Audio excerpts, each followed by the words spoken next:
What is happening? What is going on? You absolute bunch of legends. So I've been getting a couple of questions from people asking me, how do you render like a clay image? So when you have created an image and you want to do like a preview and then a reveal of your final render, and usually what people do is they use the clay render to render the preview, so you can kind of see what the scene's going to look like. And then when you swipe, like let's say for Instagram or something, you swipe to the next image, it shows you the final render, which has got like all your materials on it. So it's like just like a preview. It's like opening a book in a way. And I thought I would just show you how to do it. It's really easy. So obviously you're going to need a scene. So let me add a scene. I'm just going to open something. So you can see here we've got a scene. If I go to layout and I go to my camera, we go here, we've got a scene. And if I go to cycles, got something like this now. So I'm just going to just hide this cube, and then we've got something looking like this now. So it's just a random scene. And now let's say you want to do the clay render of this. So I'm just going to go back here to here. What you want to do is go Shift A, mesh, and you want to get another cube. Or you're not going to really need this. Go to top view, select the cube, and then just go G. So it's out of the way of your scene, pretty far away. So it's over here. And then what you want to do is you want to select this one. So what you can do now is I'm just going to double click on it and just name it clay, just so you don't get confused. Otherwise you might not know which one is which. And then first thing you want to do is go to shading, and with your clay cube selected, just hit new. You can go back to layout now.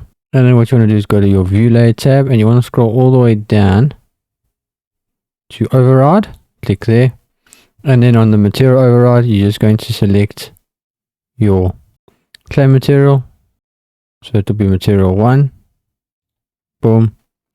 And now if you go here, you can see there it's now made everything like it. Obviously just not your HDRI. Your HDRI will be the same, but you can see there, if you also want to do the world, you can see there it won't allow you to do that.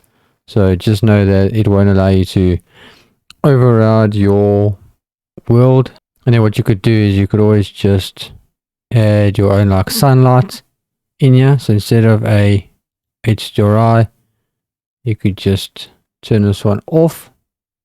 So you go to shading, go to world, and then just change this and go Shift A, search for a environment texture, and put in something that you want. So I could just go color, and I've got something like this now. And get something that's looking like this. This will look a little bit better. So if you go to layout, now you got something looking like this. So you want your world to kind of match your clay render, and then all you need to do is just bring your strength up to about there. And I think this looks pretty nice. So you can see there it now does this, and then you can see if you turn, and now you can render it. So if you just go F12, it will now render your clay render. So give it a chance. And there we go. You can see you've just created a clay render. It's really easy to do. Allows you to showcase your thing, and then you can always, like I said, this lasts for like an Instagram reveal. You can post this, and then you can swipe, and then you get the full image next to it. So hopefully you enjoyed the video. Make sure to hit the subscribe button, check out the Patreon, and I'll see you in the next video. Peace.